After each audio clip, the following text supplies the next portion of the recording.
It's the Way Forward broadcast. I'm your co-host, although I put host on there. I'm the co-host of the show. My name is Erskin, and so excited to join you guys today for another discussion about race. We do this every week, or what we would say ethnicity. And today's going to be a unique episode because we've got also in the show links and some of the other things, some positive stories. What? Is this really happening? Do Black lives really matter? Well, we're going to talk about that today. And we're going to talk about some positive things that are going on, some encouraging things. So if you're like, I'm going to get into a discussion and like beat some people up, this is not your broadcast. So you might as well go ahead and click off. But I want to welcome to the show the co-host, Jason. I don't have my sound effects today. That's right. The dolphin. No, not the dolphin. Dolphin. Yeah, you should do that. Try to make it happen. Wait, try to do the best we can. Do that again. A little flipper action going on as we start today. That's it. That's when we know we're truly diverse, right there. Yes. When you can include flipper in what's going on. That's it. You're reaching back for some things as well. That's good. That's good. So how you doing today, man? I'm doing well. Hanging in there. Keeping on. Okay. All right. The temperature has dropped in Litchfield. We had this amazingly spring-esque couple of weeks where it's 60-some degrees and people are out in shorts, and now it's rainy, threatening snow, cold. It's bipolar. It's absolutely bipolar. Boo. Yeah, boo is right. Well, we already have blooms coming out in Nashville, Tennessee, but as you can tell, I am not in Nashville, Tennessee. I'm actually up in Saginaw, Michigan. I'm going to be with Life Church tomorrow, and you'll be able to live stream that for those of you who any of their 57 million services tomorrow. Yeah. But that's going to be a lot of fun. So I'm up here in Saginaw, Michigan, and I was watching as we were driving here, it moved from the 60s to the 50s to the 40s to the 30s by the time that we got here. And I thought, I did not pack a jacket for this. I thought that it was spring everywhere. If it's spring in Nashville, spring everywhere. But nope. They don't play around in Michigan. It is not spring everywhere. Wisconsin. No, this is you're still due for one more blizzard. So that's possible. Man. Yeah. Say it ain't so. Sorry. We're ready to get into some of that spring weather and enjoy that. Well, when you decide to do ministry in the Midwest, one of the hardest things churches have is to keep pastors below the Mason-Dixon line, below whatever line there is that separates the North and the South. They don't want anything to do with our winter because it just drags forever. Like it just when you think it's done, like that little 2-week kick of 60-degree weather, like no, that's just to mess with you a little bit. So the real kick comes in the end of March when we get 3 feet of snow and negative 60-degree weather. They're gone. They don't last 5 years. Separating the men from the boys. If you want to do ministry up here, you're going to have to. You just have to get a jacket. You said the harvest is plenteous, but the laborers are few, huh? That's exactly right. Yeah. Anybody want to go up to the Midwest and minister? We're good. Now look, they'll give you all kinds of reasons, like I got grandchildren and I got to go back home and do all this. Oh yeah.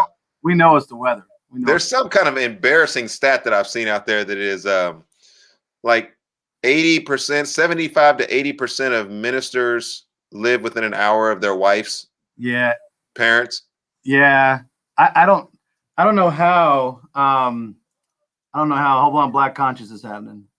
Well, see, you can pay your bill. I don't know how the gospel is advanced in America. Mother-in-laws have to move if that's going to happen. Maybe we should do a show on that. Yeah, all you mother-in-laws out there, you ready to move for the sake of the gospel? You need to move to foreign countries and you need to move to poor neighborhoods so that we can get your children to move there to share the gospel. Yeah, and I think that's a problem in the South because I think by and large, like especially in Texas, where I'm from, where we met each other, in Tennessee, it seems like there's a ton of churches. North Carolina, places like that, seems like there's a ton of churches. There's a church on every corner. Yeah. Well, go out west. How about New Mexico? Yeah, New Mexico. How about Utah? Yeah. How about Colorado? Utah's a tough one. How about Wyoming? How about you move to the Northwest and you start recognizing there aren't very many churches? No. There are not very many churches. A lot of space. And there's a lot of space out there. And then when you get a church, the people, the churches are different. I'll just say that. Yeah.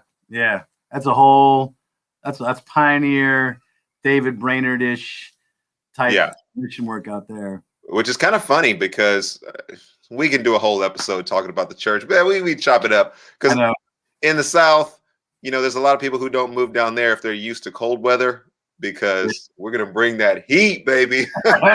Bringing some fire. Yeah. In the summertime. So, each person should do the ministry that they're called to. Yeah. But we can't be too hard on these brothers. Got to keep their head up. But we just got to encourage them to move. That's all. I heard this week that we cannot talk about sports because you're not allowed to watch anything. What happened? Yeah. Well, okay. So our family celebrates Lent, and every Lent we give up something, and it's usually something that hits. So like one year, we did sugar, and that's all sugar. That's everything. So the kids realized how keto. We didn't even know keto at that point, but here's the problem was the kids realized within 2 weeks how much sugar they eat. Cause they're at school and all this. Your kids are like twitching. They're going through withdrawals. In the hospital. Like, what's going on? This year we gave up all media, like video, like YouTube, TV. Like we have no TV, no kind of Netflix, no kind of Amazon Prime, no Disney. You gave up media? Gave up media except for education and work because my kids are. That clarification. Yeah, my kids are also do homeschool this year, and so they have a lot of online stuff they have to dig into, and then of course for work I have just different things I have to deal with. But otherwise, as far as recreational videos go, like YouTube, movies, that kind of stuff, no, we're not doing it. That includes watching basketball or spring training baseball. So it hits. That hits. Yeah. You struck a nerve the Cubs now. are on right now. The Cubs are on, and he got killed by the Brewers yesterday. But yesterday I found myself working out. I was on the elliptical, and it's not my TV. I have to keep my head down as I'm trying to honor my Lent, and I can and can't. And I just happened to catch that Baylor was not getting it handed to him, but definitely being overpowered in the last couple of minutes of the OK State game. Because I think we had a prophecy on here that Baylor and Illinois were going to go to the championship, and Illinois is looking like it.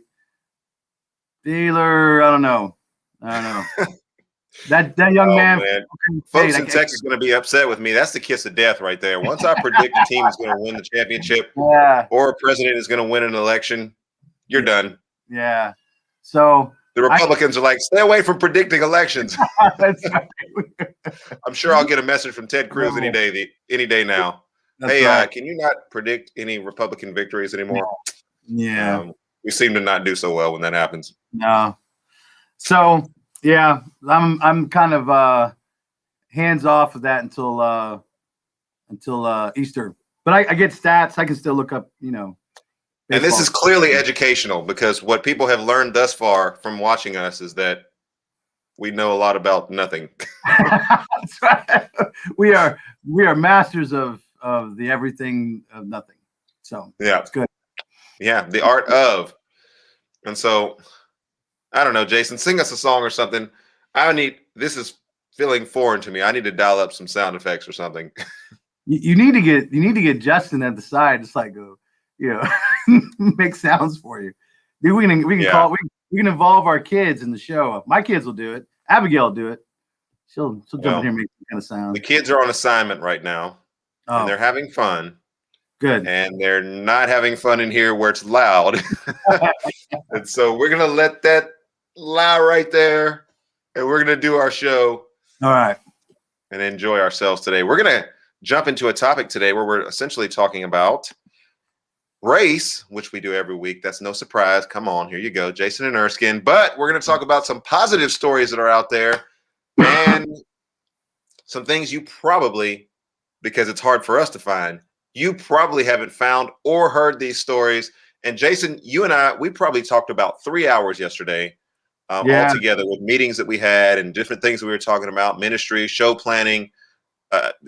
So we've been talking a lot about this. We've been researching, and you came up with a grand discovery that I think we ought to start this show out by talking about, and that is what? This is the funniest. It's not funny. Actually, it's not funny at all. It's the media controls the narrative, and I think we'd all agree with that, right? Whether it's Fox News, CNN, or those guys. The media controls the narrative because they control the communication. They control the message that goes out. They tell you what they want you to hear. And so what I'm finding, on the one hand, they are pushing this Black Lives Matter message, and they're pushing, the social change and stuff like that. Okay, that's good. But then when I go to find positive stories that show honorable young minority men and women, African-American, Asian, Hispanic, whatever, it is almost impossible. It's like trying to find a needle in a haystack. And I'm sitting there saying, well, wait a minute. Why are you pushing out there that Black Lives Matter? And yet we can't seem to find very many stories of these young Black men doing good things, these young Asian men doing good things, or these young Black women doing good things. Whatever the deal is, you've got to go dig. And then on top of that, you got to be willing to go back several years to find them. And so I'm saying, I'm just kind of calling it out like that's BS. Sorry if that's appropriate, but I would put that in the show notes today. That's BS. But if somehow we got spliced or somebody tried to kind of like clip ninja us and like make us say what we didn't say, that might not turn out for you. So, Pastor Jason. Yeah. Pastor Jason. That's not good. That's the translation of that for all the children that may be watching this today. You know, I have a growing children's audience. I don't know if you knew that, Jason. I did not know that. Thank you. Yes, I'm becoming popular among the kids, and so it's making me a little nervous today because I usually keep my censorship button next to me. Yeah, and I can press that button and not feel like parents are getting upset with me. But no, that is I experienced the same thing as I was doing research. I had to go back several years to be able to find stories. And so I'm thinking at this, like, why are stories not being posted? A lot of things that we're going to talk about today, they're not being discussed. They're not being talked about. I mean, no, a positive story about race and ethnicity, that does not overcome some of the situations that we faced, and it does not erase. That's not anything that we're trying to say, but we're trying to say that there's more things that are happening than get reported. And there seems to be a bias toward give us the worst story, give us the ugliest stories, give us the things where Black people are shooting cops are shooting Black people. We want to just keep this fury, the fire. We want to keep it going. And, like you said, that ain't right. That ain't right. There's a consequence to pushing out a narrative that doesn't, when you never show honorable Black men or Hispanic men or whatever, right? There's a consequence to this because Lori Hutcherson, she does this website, positive.news, and it's really a website dedicated to positive stories about African Americans and minorities. Actually, if you look at her website, there's all kinds of people on here. But one of the things she said, why she started the website, is she said people of color are often seen as threats or exceptions, but not commonly enough as typical human beings. And I read that and I thought that is exactly the consequence of what happens when the media constantly pushes forward this message of African American men who are violent, African American men who are have no character, have no morals, have no values or whatever. And all of a sudden, you find a story when it's contradicting that message, like, wow, what, are you kidding me? They're people. And I thought her comment was dead on. I thought that is insightful and dead on. So it harkens back to an incident that I had, and I will call it an incident because it was just ridiculous. I was contacted by the Baptist Press, Baptist Standard, whatever that organization is that writes journal articles. And I had done some work for them a couple of weeks earlier. But when all this racial tension was flaring up in our country, they came out with that. I don't know if you remember that, like, whiteout day that they were going to do, or blackout day. I don't remember what that was. That everybody was going to do, and it was started by some people in the music industry, the secular music industry, and we're just going to black out or white out our Facebook, and that's going to be our symbol of solidarity. We're standing with the black people. And so the Baptist Standard, Baptist Press, whoever it was, they contacted me and they said, hey, we're running a piece on this. We know that you're an article. Are you behind this? Are you in support of this? And I'm like, where's my censorship button? Hell to the no, I'm not in support of this. I said, that's the most hypocritical thing that I think I've actually heard. And I can't believe they're a reputable source. And so I believe that this is actually happening. But if there's people who are out there in the music industry who are calling for this national show of solidarity, the music industry are some of the main people who should be flogged, tarred, and feathered as a result of the fact that the image and the music and the way that they've portrayed black people in music in our country has perpetuated this idea that black people are animals, that we're sex fiends, that we're cop killers, that you just keep going. And I'm like, I cannot support this movement because it is nonsense to me. If anything, the people in the music industry, if they want to show some solidarity for black people, they better get up in some communities and start giving some money, start apologizing for what it is they've done, start changing their messaging, start changing their imagery. If they're not willing to do that, then they're hypocrites, and I want to have nothing to do with it.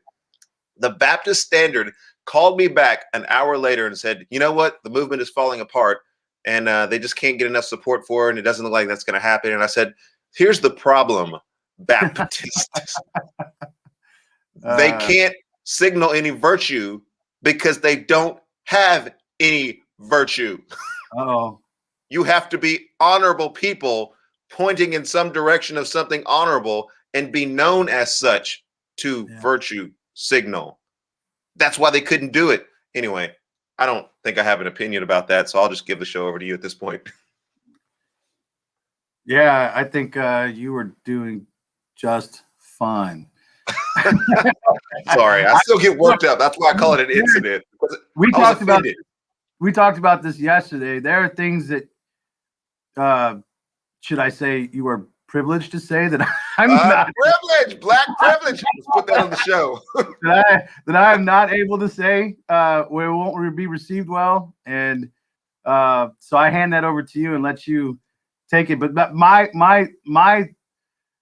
I've always had a bit of a problem with it. I've never paid attention to it until you and I began to walk this road a little more clearly and hand in hand, where you and I said, let's start asking questions and start looking at this. And so as you and I have grown together to have a different set of eyes looking at our culture, looking at these issues, I began to, on my own, just kind of, as I'm doing research, as I'm looking for different things, start to realize this is why you can't throw the baby out with the bathwater. This is why you just can't say this whole idea of Black Lives Matter is just a whole bunch of trash. You just toss it all out. Well, no, I think you need to start looking at some of the issues they're raising. And one of the issues is the media is portraying African Americans, I would even say Hispanics, and Asians, but I don't know if I've seen the Asian as much, except for lately when there's been a lot of violence towards them, and I'm not quite putting my finger on that yet. I'm trying to figure that out. It's the coronavirus. Yeah, I'm still coronavirus backlash. Yeah. So, okay, yeah. So that makes sense. But I'm starting to see this idea that the media puts out there, and I don't know if they're trying to just keep the fire stoked, the hate stoked, or if they actually feel this way about people. You know what I'm saying? Like, do you actually feel this way towards these human beings, or are you just stirring up strife? Which is I feel like we should invite Oprah on our show. You think she'd come? We might have to have a few censor buttons We'll have to censor the comment section. And I would think that would be on both sides. I'm not so sure she would, keep it tame for us either. So, but I do see this problem. Don Lemon? Oh man, well, he lit into Tim Scott, didn't he? Did you see it? Man. Right. He lit into Tim Scott. Oh boy. I like Tim Scott. I mean, he just keeps bringing it, and the more he talks, the more I like to listen. So, how about Trevor Noah? Can we get Trevor Noah to come on the show? Yeah. Do you know him? So Trevor Noah, he's somebody I have a love-hate relationship with, because I think he's extremely witty and clever and funny, and he's got that cool accent, So I'm like, all that's working for him. And he does some great Donald Trump impersonations. He does. And he's able to take satire, is able to take this kind of comedy and talk about things, but then he just goes off in these weird other really progressive tangents, and you're like, no, wait a minute, you were kind of had me for a second, and then you went nuts. I'm like, come on, man, like surely you're brighter than that, because he's a bright man. Like, he's bright, he's smart. Yeah, what is he doing? Like the Golden Globe or like? Yeah. Is that at the bottom now? Yeah. Anybody who could take the content he's having to deal with, like all these crazy issues, and really find humor to use it on a platform, I think those people are genius. Yeah. It's not just about coming to blows. So I have this love-hate relationship with Trevor Noah. I'm like, yeah, man, I agree with about 10% of what he actually says. Yeah. But my support and appreciation for the fact that he's taking on the issues, my respect level is high for him. Yeah. I know he's got kind of an echo chamber to some extent, but if I can disagree with you and I'm still laughing, you got something going on. Yeah. Jon Stewart was a lot like that. Jon Stewart was hilarious. I just think it wore him out. I mean, I heard him talk about it, and you can only laugh so much before the issues become really personal. Right. I think that's where he hit. But anywho, I think this issue of the Bible talks about honoring honorable men, and the Bible talks about putting these men forward as examples. And I would say one of the issues that our culture has to deal with, our media in particular has to deal with, is putting honorable minority men and women up front and saying, hey, look, these are some bright, caring, value-centered men and women who are doing great things for the community, and not just the whole progressive mantra either. Like, we're gonna spin this to make it look this way. No, I think there are actually everyday stories out there of really cool people doing cool things. And I got one that I keep in my bank, because I'm so impressed with these two men that if I ever got a chance to meet them, I would just love to sit down with them. And we talked about this a little bit a while ago, and that's Philip Banks and I'm gonna butcher this guy's name. Deon Targo. Well, before we talk about that, I just want to make a note. I don't know if I said this or not, but the comment section is turned on. And the reason why I'm saying that is I think I'm getting text messages in reference to what it is that we're talking about. They're texting me on my phone. Yeah. Instead of writing the comments on the show. Yeah. Hey, but that's par for the course, right? Because you get all the feedback and I get crickets. Yes. The police officers on our Defund the Police episode last week were really excited about the fact that I told them that they need to sleep more. Yeah. And invest in some personal health. Yeah. And that obviously wasn't the tenor of the whole show, but there was maybe the assumption that we didn't know very much about policing in America to be having the show that we had. And so I had to maybe type in a few of my credentials. I may have had an interaction or two with the police that may inform some of what we talked about last week, and not try to be a jerk about it, because we do love, listen to this, every single word. We love and support the police. We are for the police. Blue lives, black lives, all of that stuff matters. Come on, give some love to the police. I got former students who are police officers, and I got people in my family who are police officers. And so, man, don't hate, appreciate. Now talk about your story. All right. Since the comment section is turned on, you comment on here, not on my phone. The Washington Post in July. Washington Post. July 9th of 2020. So this is in the midst of COVID. There was a fire, and it was in it was a building in Phoenix, and this Philip Banks is a retired U.S. Marine, 28-year-old. He's almost 30. He's at a friend's apartment. He noticed that the apartment was on fire, top floor, and so he looks up and he starts to run toward the building, right? And he sees this petrified woman on the 3rd floor holding this baby, and out of nowhere, she just starts throwing her kids down, right? And this dude takes off in a sprint and dives and catches this kid. And he says, when he asked about it, he said, I immediately got tunnel vision of the baby and somehow managed to catch him. And of course, this guy's an athlete, right? I mean, he played football in high school. He was a Marine. And so that just kicked in, and he goes after and catches this baby and kind of blankets him in his arms and then gets him away from the building.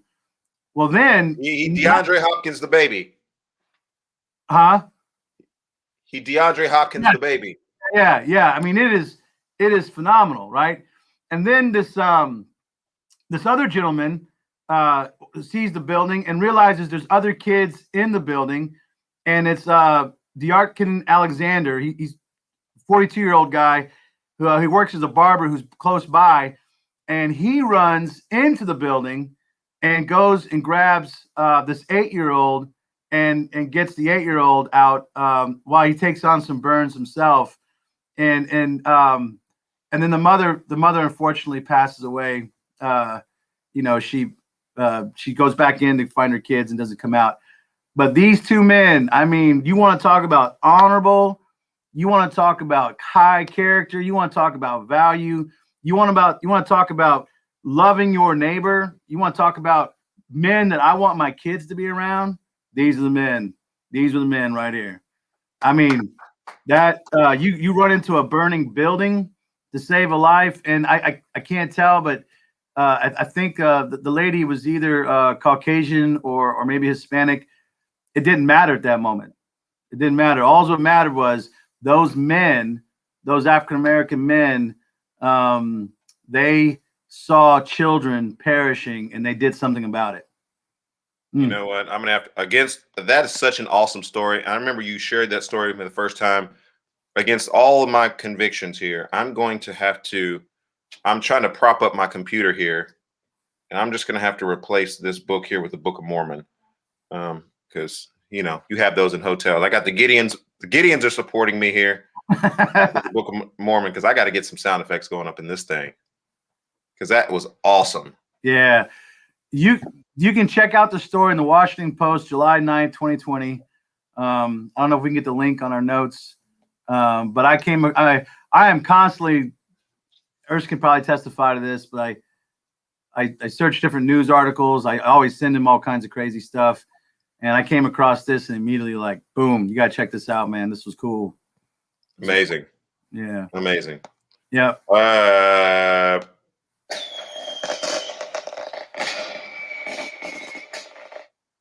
There we go. Yeah. Get some fireworks on that one. That was good. That was I just felt like 4th of July. It was good. Yeah, we gotta do the best that we can. But where media, where was this story at? Dude, if you want to talk about a feel good, prop it up, put it out there for the nation to see. I mean, the Washington Post did put it out there, right? That's good. That's a big time news outlet. But where was Fox? Where you at, Fox? Where was Fox? Where was Don Lemon? Don Lemon. Bonnie, where you at? Man. This was a story that really should have went national. Where's that girl Oprah? Yeah. She should have these guys on her show, that kind of stuff. This is prime time, man. Let's promote this good. Let's promote this. Listen to us. I mean, it's very unifying. Yeah. Here's cool. a phenomenon, and I'm going to have to share this with you. So I'll go back. This harkens to a lot of what it is that we've been talking about thus far. It's really hard to find stories, but I found a story. I had to go all the way back to 2015. Now, there are lots of stories before 2015, but I was particularly interested in this. They're trying to cut you out, man. You talking. You there? This thing better stream faster than this, because I paid for the premium high-speed internet up in this hotel. Yeah. Charging that on my card, suckers. Anyway, Ray Robikowski and a man by the name of Jacob Maklin. Now, Ray Robikowski was a police officer in Milwaukee. It's funny, the street that he was going down as they were showing the cameras is one of the streets that I go to when I go to my father's house in Milwaukee. And so it is in that 60-block district where there's a lot of vacancies and homes, and it's a conspiracy. I'm telling you. This is why conspiracy. That's the streets. There we go. Okay. And so Ray Robikowski is saying, I was a police officer doing my job. You know, I'm not a community service worker. I'm not working for the boys club. I'm, you know, interacting with criminals. So there's the intersection there between what we talked about last week with the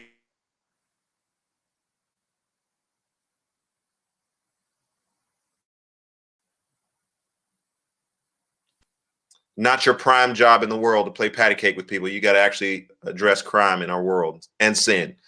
So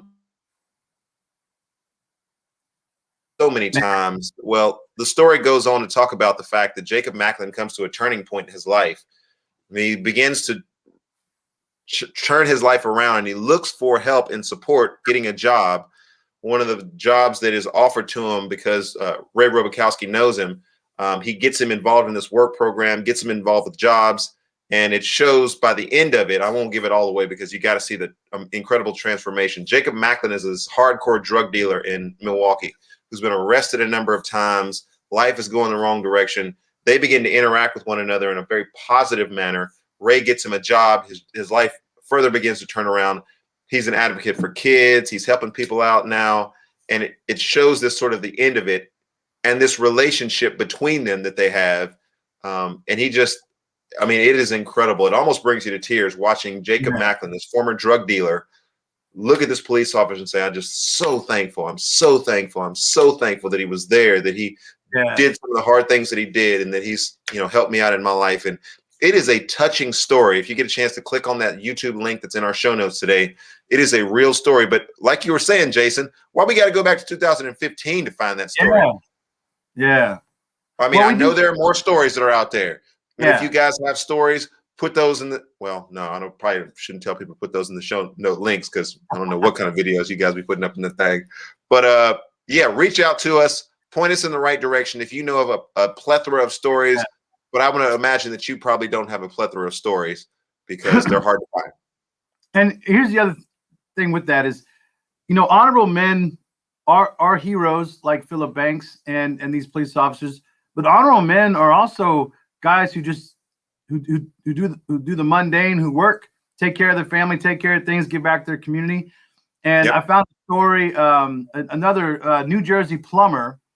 You're taking it for a second, Jason, because I'm gonna plug this Ethernet in there because the internet, I'm not gonna say the name of the hotel, but they have not provided me with the level of service that I had paid for. So we might have an issue here. I'm gonna pop off here for just a second. You keep running with the story. I'm gonna jerry rig some things because that's what I need to do now. All right. All right.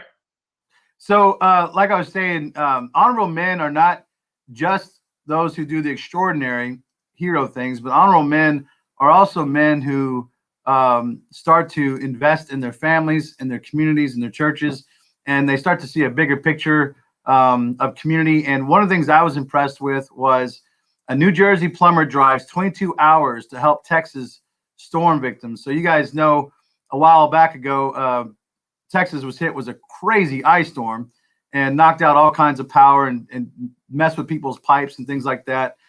And this guy named Andrew Mitchell, whose dream was to become a licensed plumber, became a reality. And he actually feels like his job is his calling. and he's got a wife and he's got children, and he's invested in that. And then he sees what happens in Texas, and he drives 22 hours to make a difference. And so here it's this African American man. He takes his wife, he takes his 2-year-old son, and they hop up in the truck and they head down to Texas to begin to help people deal with all the plumbing issues from the storm. And so what's neat about this is you have this man who, again, the media tends to portray African American men as I think Erskin said, like animals or inhumane or self-centered or thugs or something like that. And here the reality is, here's an example of a young man who sees an opportunity to go help people, and hopefully, God willing, I mean, he gets paid for his time and he's able to support his family. But he's a father, he's a husband, he's a worker, he's committed to doing the right thing and doing the honorable thing. And I think that is commendable. And I think those stories also need to be lifted into the story and into the narrative of this whole thing, because I think that's just one more piece of the picture that we get to see of the African American community. That there are solid men out there and solid women who are really about taking care of business and being honorable and whatnot. So I was just struck by that one. There is another one. This is kind of a neat thing. I had to go back to 2015 to find this story, but some of you are familiar with it. But Dominic Giamo, ABC was doing kind of a series on would random pedestrians help people in their time of need. And so Dominic Giamo was a young Hispanic man who came across a gentleman who had a tire that was flat and he had to change it. And I think this was all set up by ABC. But this young man rolls up. This is a Muslim American man, and Giamo steps up and begins to help the man fix his tire. And they have this really wonderful conversation. And Giamo is incredibly respectful and wise for his age, and generous with his time, and very helpful. And ABC was so struck by this young man that they put him out there. And again, I thought that this was just a really cool picture of what an honorable young Hispanic man looks like in our world, again, where the culture tends to portray Hispanics in a different light, and usually in a negative light. They're right now, immigration's huge on the news right now, so they portray that side, or they try to portray this idea that they're needy, or they're just looking for our benefits, like welfare and whatnot. And here you have this young man who's talented with his hands, changes the tire, helps this guy out, and in the process is extremely kind and generous and wise. I mean, just a really neat guy. So I was like, wow, look at this guy. He's a young man I'd like to hang around with and be around. So yeah, those are my two stories that I found. And then of course, we could always talk about the website I found a little bit later, but now that you're back. Yeah. I'm not calling out the hotel's name just yet. I'm gonna give this episode a chance to reconcile itself. But I might have to go down to the front desk and say, hey man, you're gonna have to take that charge off for high speed, because I got a whole audience on YouTube that has watched this thing not be high speed because it was dropping out, and it was, okay, we can all attest to that, right? Tell the truth, y'all. Y'all saw my thing going off, and I paid for high speed. And I need to get high speed because they didn't charge that to my credit card. But I'm gonna have to erase that because that's not working. But I'm back now. I was listening to those stories again. Comment section, and you know what? This is the psychology. We're like little hamsters on a wheel these days. We need to break through this thing. I need to see that comment section blow up today, because what the media does, if you've seen Social Dilemma and a lot of things that are going on these days, is they pit these stories against one another because they've psychologically found out that it is easier to get an audience. It's easier to get momentum for a story if you can get negativity and then people pit it against one another. And so there's the psychology that's going on in our culture today that says if we can outrage you, if we can get you stirred up, if we can get you, plugged into this particular base or this particular way of thinking things, then you're going to really drive the numbers up. And it's unfortunate that our comment section is so slow today. We're talking about positive things that have happened. Yeah. Heroes, role models, people that are doing magnanimous things in our society. In the comments, beep, beep, beep, beep, beep, crickets. Yeah. Where y'all at? Where y'all at? Yeah. Feeding the whole. And then the media looks at it and says, "Yeah, see." Yep, the media is looking at this. People on YouTube looking at them and say, "Man, they didn't drive any metrics in that show. Nobody wants to hear about positivity. We're just giving the people what they want, Jason." Yeah. Come on. Yeah. Just give them what they want. They want negativity. They want us to get on here and bash each other. They want, hey, black people are, hey, white people are, hey, that's what they want. Yeah. And that's where the church has the opportunity to really separate itself and be that light, because we can lift these people up, and we can see the Imago Dei. We can see how God is made human beings in his image, and therefore we can show compassion, we can show honor, we can show those things. I have no idea where these men are with the Lord, but I can recognize their humanity, their dignity. I can recognize their compassion. I can recognize their generosity, their heroism. These are all things I think are amazing, and I think that are to be modeled. And I think the church now has the opportunity to tell the media and the community, hey, look, we should be lifting up honorable men and women, and we should be outshining the media in that regard. The church should be a place where these kind of men, of course, under the lordship of Christ, are lifted up in our leadership, are lifted up in our activities, so that my kids, my very white Caucasian kids, Midwestern kids, can see firsthand honorable African American men and women and Asian Hispanic men who are doing the right thing, and who are following God's guidelines for life, and who are exalting Christ. And hey, look, these are the people we want to model and be around.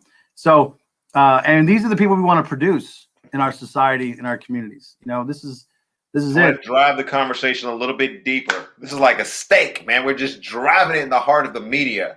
We're like the media vampire slayers up in this episode. We're just driving this into the steak into their hearts, man. We're taking them down.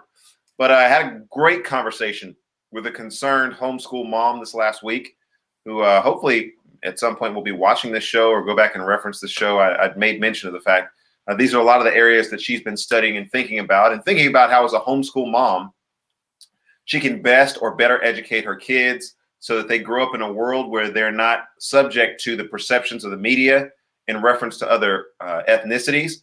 And they have the opportunity to flow in some of these conversations in a way that perhaps she didn't have, or, others in her generation just didn't grow up with. And, I know what part of the country she's from. So she's experienced some very overt racism as a part of her upbringing. She's kind of broken away from that, but wants better for her kids, as all of us parents do. And she was asking me about some of these topics that we're talking about, and really wanting to see, where is the help for this kind of education. And I would say, by and large, there's a lot of things like the media just skips over. They don't talk about virtue and things that are out there. But I would say there are some things that are out there that I think people can take advantage of. My next story that I wanted to talk about, if you don't mind, Jason. Absolutely. Is a children's book club. It's also in the show notes for today. It's children's books that talk about race. And so it's a series called Let's Talk About Race. I don't know if you guys have seen it before, but it's on YouTube. The whole series is there. And they get people of different ethnicities. I think it's mostly minority, though, from the episodes that I've looked at, that read children's books that help people have conversations about race, which I think is tremendous. Common was on one of them. Are you familiar with Common? The rapper? No. No, I listen to hip hop. I listen to hip hop music, but I mean, it's all good. I mean, yeah. So I'm trying to figure out how to get light in this thing. I know Lecrae. I mean, I know Lecrae. Yeah, you know Lecrae. Of course, I know Lecrae, and then Lecrae. I didn't know like Lecrae. Andy Mineo. And Lecrae. And you get half credit for NF. He's a white rapper, yeah. That's a joke there. Yeah. That's a joke. Hey, you're in Michigan. 25% for NF. Yeah. He's white, and I don't know if he's quite doing Christian. Anyway, that's a whole different topic there. But I know Lecrae. Trying to get some light on my face here, but anyway, I know, like you, I can kind of see you, but I can't, man. Like it feels awkward. I know this is terrible. If you guys could only see the setup, I've got a guitar, literally a guitar case in front of me. I've got a computer on top of that.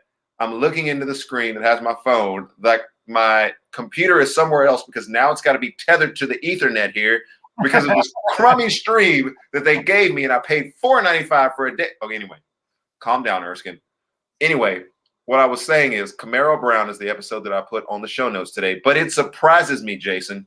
It surprises me to no end that people will get on there that watch a black father talking about his son that he's trying to raise and talking about the different ways that he tries to instill values in his life, reading a children's book to a diverse audience, and people will get on there and not like that as a part of their contribution to the metrics of YouTube.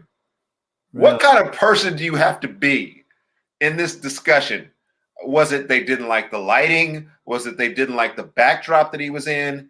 Like, what would cause a person? And that was what was striking to me, is like there's a 700 or so people who like this, 57, 58 people who don't like this. Like, if you did help me understand the psychology of this, Jason, what kind of troll do you have to be to look at some of the positive values that we're talking about?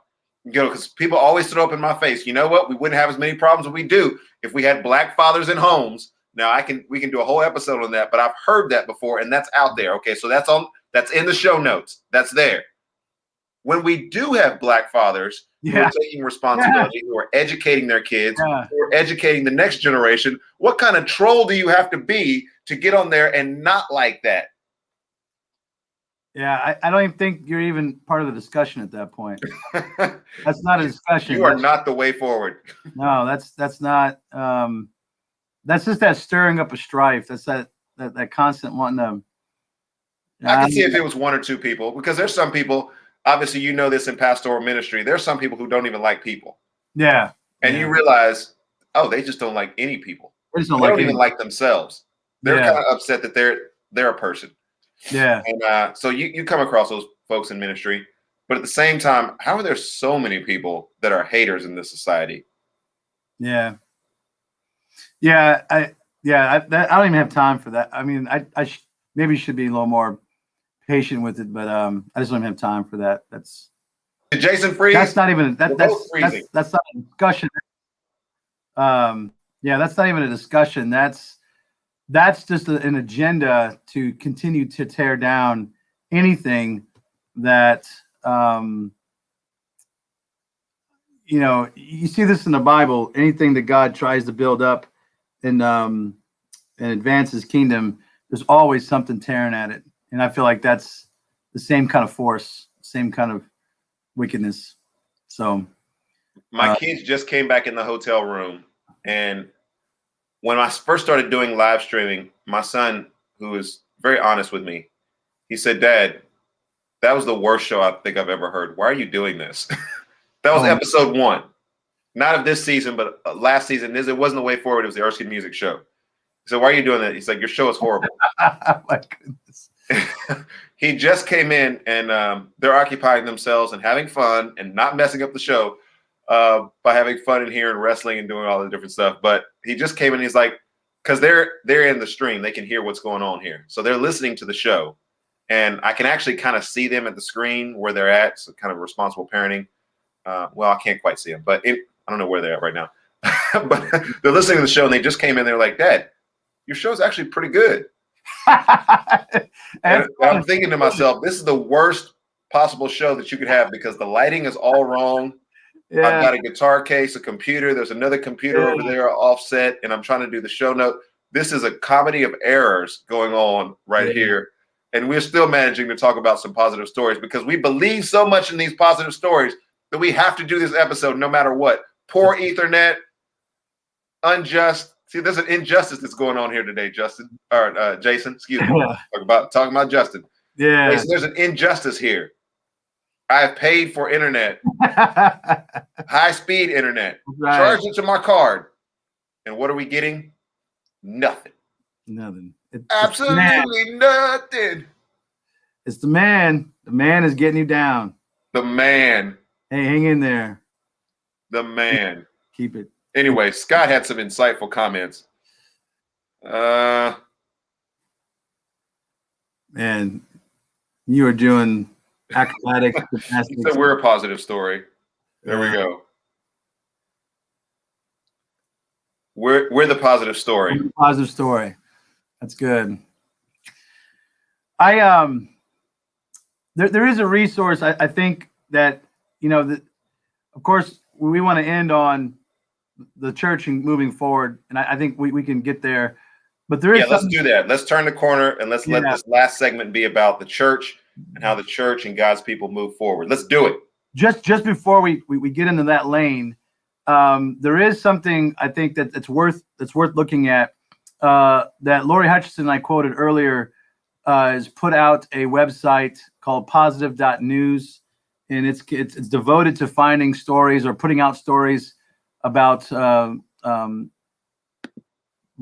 she says it's people of color, but when I get on there, there's all kinds of folks on there, right? I mean, it's not just exclusive, but it is predominantly stories about minorities doing good things, and she covers everything from society, culture, economics, technology. I mean, she's putting the gauntlet out there of different things that you're finding that are positive stories about minorities doing good things. And I was really impressed with the reason. I mean, she had the same problem we're having. She'd go to try to find stories of what's her website? Positive.news. And you can see it as Black News Matter. I think that might come up as a Google. But I was really impressed with the same problem that we were having is the same problem she was having. And so one of her solutions was to develop content that highlighted the things that African-American men and women and Hispanics and Asians and everybody else in between that everybody is doing, and she's putting content out there. I think it's worthy. I think it's a neat website. And if you're trying to go find stories that are positive and good, this is a resource that can help us out. And I think that helps us move into the lane of the church, because I think the church needs to highlight these stories that we see inside our communities.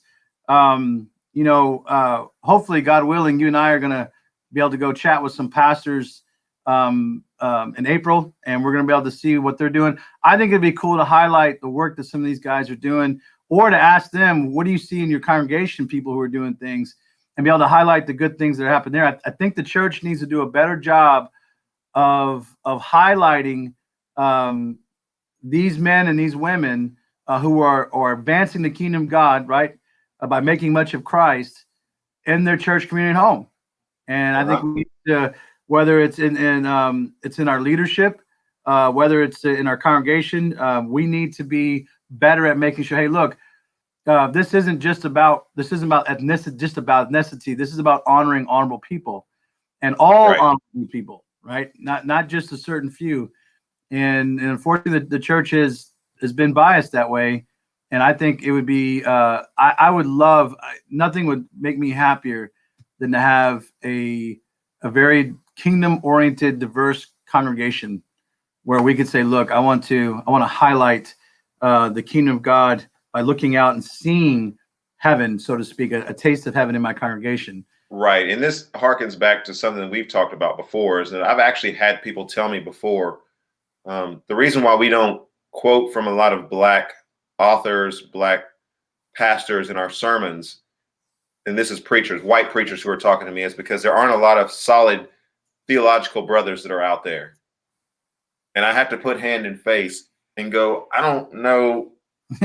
One, the ones that are out there who are solid, who are doing great work, they don't get highlighted. So yeah, there's a problem there that we need to deal with. But then the ones who are out there, people don't reference them because they have the perception that Black people, and this is, man, this cuts deep, man.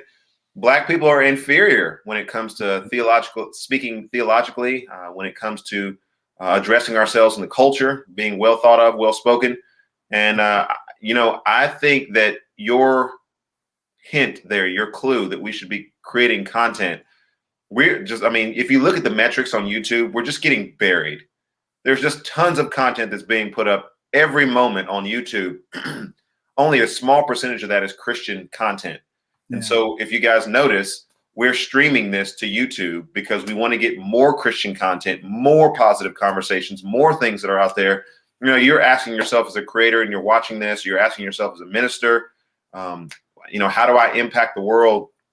Well, the world is flowing through some of these social media channels. So your engagement and your involvement here at the Way Forward is critical, as well as if you're in a position to be able to create content, putting your content out there, putting your stories out there, putting your positivity out there, and really beginning to change the narrative and, dare I say, change the metrics of what people are looking at and looking for when it comes to these discussions. And I also think that to add to that, that pastors need to intentionally look for minority men who they can come under and learn. I'm just scratching the surface of this. Okay. You and I have this wonderful relationship that's been growing over 20 years, and we're iron sharpens iron. And we've said this before. If people can get involved in our text messaging, you'd see that you and I will go back and forth a little bit. We laugh at each other. We talk. You say some inappropriate things. I said, what happens in text stays in text. That kind of thing. Not inappropriate from a biblically disqualified standpoint. Let me just go ahead and point that out for those of you who are watching from Litchfield or the Baptist Association that he's associated with. He's not unqualified. He just says funny things that in our current culture of critical race theory, you would not be able to get away saying as a white man in society. So I can safely say that Kelly could look at my text and not look away. That nothing like that. So my wife can look at my text and be just fine. She may not understand Erskin and I going at it, but they would be fine. Yeah, that's a good point. But I will tell you this: one of the coolest things that's happening to me in my schooling, as I'm getting my doctorate of educational ministry, is I have connected with a really bright, energetic man. His name is Dr. Kevin Jones. One day we'll have him on the show. An African-American man who I think I could easily come underneath and learn a lot from his experience as an educator, the way he reads his Bible, his passion for the gospel, his passion for families. He is bright. He is articulate. And every time I have a conversation with him, I walk away edified and I walk away learning something new. And he has been so kind to engage me in my ministry context and to try to find solutions to the issues we're dealing with Tending the Vine. I'm looking at this guy thinking, man, this is somebody I want as one of my advisors. This is somebody I want speaking into my life. So much so that we're actually, my daughter's 17. She's looking at colleges. He teaches at Cedarville University, and she's looking at education as great school. She's looking at education, and I'm saying, look, you need to look hard at this school, but just simply because this man is there teaching, and you can learn a lot. And I'm realizing if pastors will take that kind of initiative to go and ask the Lord, look, I need an African-American man. I need a minority man in my life to help me understand the worldview. I don't think that's inappropriate to pray for, because that just shows that, hey, look, I can learn from people who are different than I am. I'm telling you, this guy, Dr. Kevin Jones, he's bright, and I learn a lot. So I would say I'd recommend to pastors and leaders in the church. There are men that God has raised up in the church who are Hispanic, who are Asian, who are African American, who are Pacific Islander, all kinds of different people. If you're willing to engage that, he will bring them into your life, and you will learn a great deal. Amen. I'm edified. Amen. That is awesome, brother. Hey, Yeah. I just want to make mention of the fact that you put positive.news.com. Wait a minute. Positive News. www.positive.news. And that is correctly applied in the show notes from Aaliyah. Aaliyah, my wonderful artist assistant there. Anything I can do administratively, she can do better. So that's the actual link that's in the show notes for today.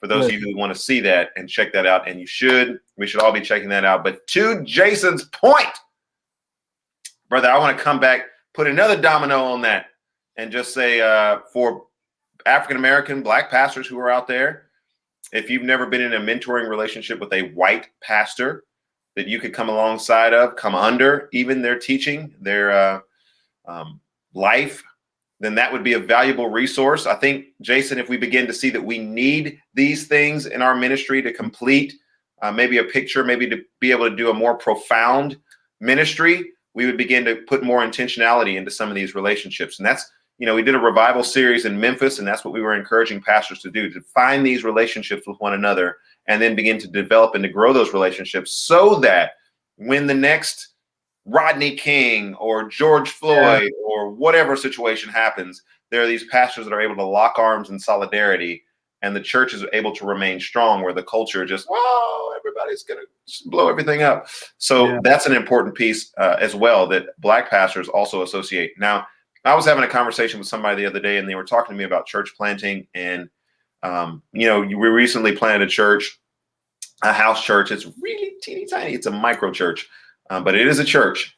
And they were asking me about, that whole process and what that's looked like. And I was like, hey, I've already seen what a healthy and strong church is, because I was discipled and mentored and spent 10 years with a pastor who is just tremendous at discipling younger pastors, and just poured into me knowledge and books and experiences.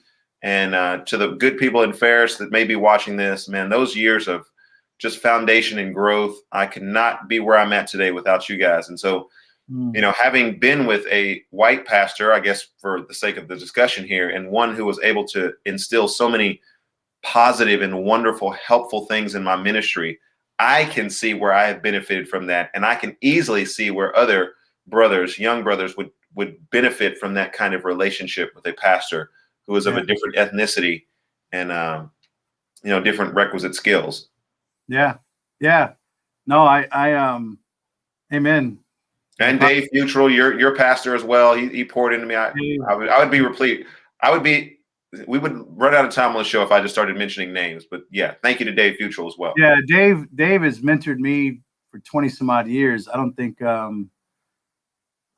we talk every 2 weeks or so. That relationship, I don't know if there's another relationship in my life aside from you and I and a couple others that have had the significance that Dave has had. Every week or two, he's calling, hey, you still hanging in there? You still going? I'm bouncing things off of. And so that's a show in itself, that the discipleship and mentorship that needs to happen among men. I remember at your ordination, him talking about you being one step from stupid. Yeah. And I've always, that's resonated with me since the moment he said that, because I thought, anything that we do in ministry, even this show, we're one step from stupid. That's right. He's got Once we say that, it's hard to unsay that on a live stream. He's got a lot of one-liners like that, just the years of ministry and wisdom. And so I could not imagine my ministry or life when I got saved at 22, apart from Dave and Tracy and his family, who Heather just had a baby, by the way. I don't know if you know that or not, but his name is Zeppelin. Yeah. Zeppelin. Yeah. Oh, Zeppelin, like Led Zeppelin. So, okay. yeah. So his whole family, and so when Dave when he discipled me, it wasn't just in church. I was in his house. It got to the point where I was at his house every evening at 5 o'clock having dinner, and on Wednesday nights they would have Whoppers because it was church night and it was the easiest to do it. And Whoppers were $1.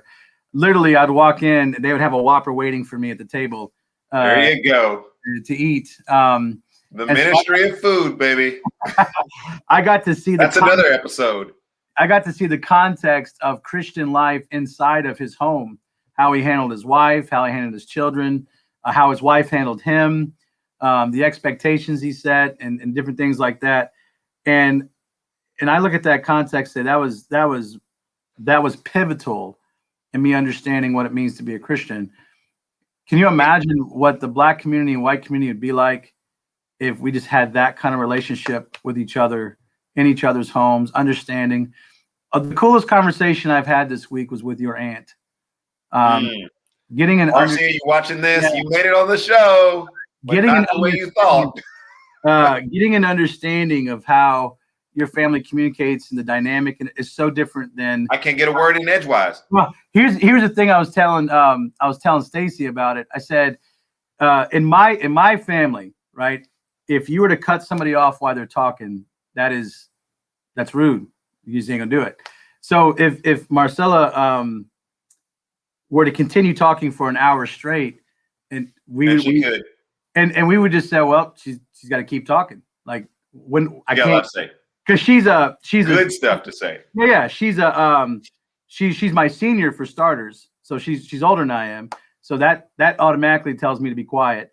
And then also you just don't crowd. I was watching the dynamic between you two as I was listening. And my family is legendary. Let me cut it. Let me cut it in some good ways. Let me cut in here. And I was like, that is so interesting. It was totally appropriate, totally fine, but just very different. And I said to Stacy, I said, that's not. It wasn't rude. It wasn't mean. It wasn't inappropriate. It was totally their dynamic, but it just showed a difference. And can you imagine if we spent more time talking to each other? And the wisdom I gleaned from her and just kind of listen to her side of things, listen to what she does and her passion. I'm like, man, that's not far off from my passions and my, with things I'm looking at. Yeah. So more of those conversations, more of the church exalting people who are doing those good things, more of the Marcellas in the church who are willing to begin to do mediation and things like. I'm just thinking, wow, the sky's the limit for us if we go that route. Yeah, we go that route. Well, pretty exciting stuff. We have the opportunity to do perhaps some stuff around mediation and the Christian witness. We've also got, even based on this show, we kind of talk and think at the same time. But wouldn't it be great to have some of our mentors pop on the show for a couple of minutes? Absolutely, yeah. We have the technology now. We can have some of these men that we've been talking about. Yeah. We might have to help them with the technology. But I can just imagine a group of men, also women, who have contributed to our lives, popping up on the screen and being able to say a little bit and just kind of funneling them through a show where it's just a mentor's celebration and then speaking to the people that are out there. Because you don't get the Way Forward show the way that we have it with, I was doing my thing independently, you were doing your thing independently, and then we just decided, hey, we'll have a show. No, there's a lot that has gone into this show and years of discipleship, mentoring, encouragement, experience that now brings us to this point where I'm not afraid to do a live. Are you afraid to do a live stream? No, I'm not afraid. No. You get up on Razor's Edge every week and speak. Right. Damocles sword just hanging above your head. Yep. People waiting for every word so they can chop you off. I mean, you've lived like that. I've been in situations like that before, and we ain't scared. I mean, it's a conversation about race. It gets people's blood boiling sometimes, but hopefully if you're watching this Way Forward broadcast, the way that we do it is the way that we want to encourage you to do it, because we're trying to point the church to the way forward. And with that, Jason, I'll let you have the last word, then we'll do the outro. I look forward to seeing you guys next week. Let me think, next week. We start our tour in April, so we'll be leading up some things there, but I'm trying to figure out where I'm going to be next week. I have no idea. I'm in Michigan this week. I'm going to be hopefully in a better streamed area in Texas next week. And so the Way Forward show will be coming to you somewhere in the United States for me. And then I guess you'll be in Litchfield, Jason. Same old, same old. So hey, somebody's got to be a steady anchor on this show. That's right. I'm all over the place with crappy internet streaming. I'm going downstairs after this show is over and talk to the people. I firmly believe the mission of the church is to joyfully advance the kingdom of God by making much of Jesus in the church community home. That's what I preach every Sunday. One of the ways we make much of Jesus and joyfully advance his kingdom is by lifting up honorable men and women, particularly who are advancing his kingdom, who are from all ethnicities. And we show the world that the gospel is for all tribes, all nations, all tongues. And the church can begin to envision that and live out that vision. We will, I promise you, we will move forward. You have heard it here. Amen. Arnell's going to, and you've actually seen it in the comments, Arnell's about to buy me some ice cream. That's it. We all saw that. And so, Arnell, here we go. This has been the Way Forward broadcast. We appreciate you guys and love you guys. Click the subscribe button. That doesn't currently exist, but I know Aaliyah's going to work on a subscribe button for you guys to click. So click the subscribe button, subscribe to this show so that you never miss an episode. We're going to be broadcasting. We're going to go for this is our second season. So we're going to go not just here, but we're going to be on the road together interviewing pastors. There's a lot of cool things that I think are resources that you guys can use that we'll be sharing with you guys, and our advocacy of Project Connect in Nashville.